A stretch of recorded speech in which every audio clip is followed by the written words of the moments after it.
Hi friends, welcome to అనగనగా కథలు. ఈ రోజు చెప్పే కథను చూడండి. నచ్చితే లైక్ చేయండి, షేర్ చేయండి, కామెంట్ చేయండి.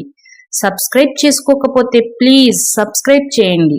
అలాగే నోటిఫికేషన్ కోసం పక్కనే ఉన్న బెల్ ఐకాన్ ప్రెస్ చేయండి. మీ ఇంటి కరెంటు బిల్ ఆదా చేయాలంటే ప్రధానమంత్రి సూర్యఘర్ యోజన పథకం కింద సబ్సిడీలో సోలార్ కనెక్షన్ పెట్టించుకోండి.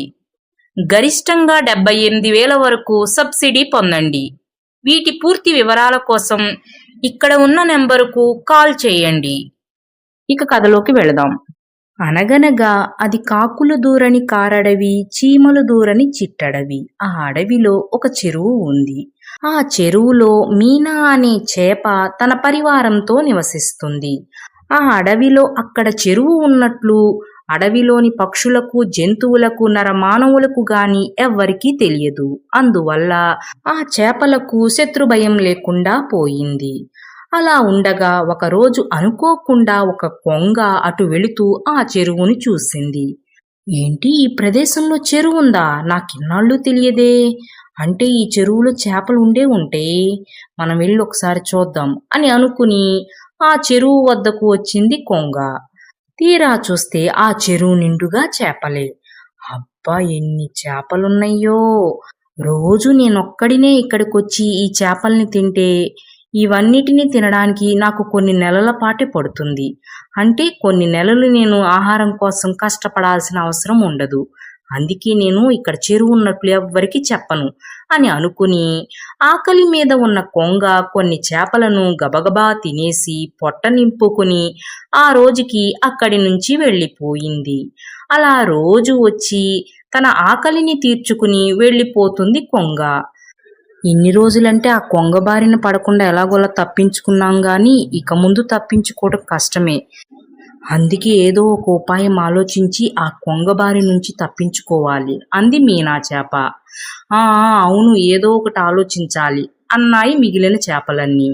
అలా కొంతసేపు ఆలోచించిన తరువాత మీనా చేపకి ఒక ఆలోచన తట్టింది.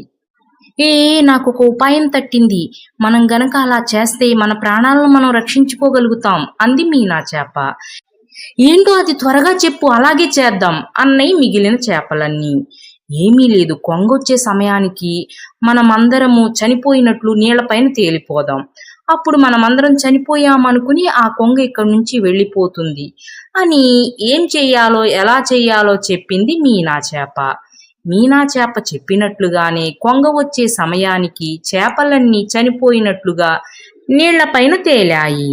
అది చూసిన కొంగ చేపలన్నీ చనిపోయాయనుకుని, అయ్యో ఏమైంది, చేపలన్నీ చనిపోయినాయి, ఈ చనిపోయిన చేపలను ఎలా తినాలి, నేను తినను అని అనుకుని అటూ ఇటూ చూస్తూ ఉండగా ఒక చేప కాస్త కదులుతూ కనిపించింది.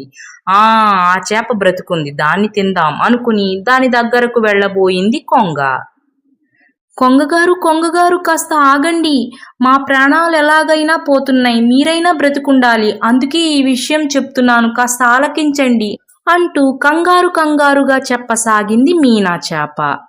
ఏం జరిగింది, నా ప్రాణాలకేమవుతుంది, అసలు మీరందరూ ఎందుకు చనిపోయారు అని అడిగింది కొంగ.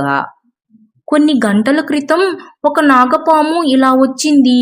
అప్పుడు మాలో ఒక చేప అది నాగపామని తెలియక దాని తోకని పట్టుకుంది.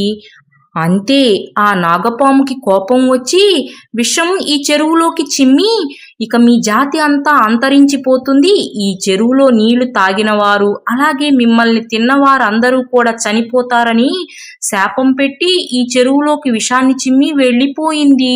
అందుకే మేమందరం చనిపోయాము. అలాగే మమ్మల్ని తిన్న నువ్వు కూడా చనిపోతావు. అయితే నీ మీద మాకు కోపం ఉంది, నువ్వు చనిపోతేనే బాగుంటుందని అనుకున్నాం గాని నాకెందుకో నిన్ను చూస్తే చాలా జాలనిపించింది. అందుకే చనిపోయే ముందు ఇంకొక ప్రాణాన్నైనా కాపాడి చనిపోవాలని చెప్పి నీకు నిజాన్ని చెప్తున్నాను, ఇక నీ ఇష్టం అని చెప్పి చనిపోయినట్లుగా కళ్ళు మూసుకుంది మీనా చేప. అమ్మో, తింటే చనిపోతామని తెలిసిన తరువాత ఇంకెవరైనా ఈ చేపల్ని తింటారా, ఇంకెప్పుడు ఇటువైపు కూడా రాను అని అనుకుంటూ అక్కడి నుంచి పారిపోయింది కొంగ. అమ్మయ్యా, ఈ రోజుతో ఆ కొంగ బెడద తీరిపోయింది. ఇక నుంచి మనం అంతకు ముందులాగా ఆనందంగా బ్రతికేయొచ్చు అని అనుకుని అంతకు పూర్వం ఎలా అయితే ఆనందంగా గడిపేవో అలాగే గడపసాగాయి చేపలు. ఫ్రెండ్స్, ఈ కథ మీకు కూడా నచ్చిందనే అనుకుంటున్నాను. Thanks for watching. మరో మంచి కథతో మళ్ళీ కలుద్దాం. అప్పటి వరకు సెలవు. Take care. బాయ్.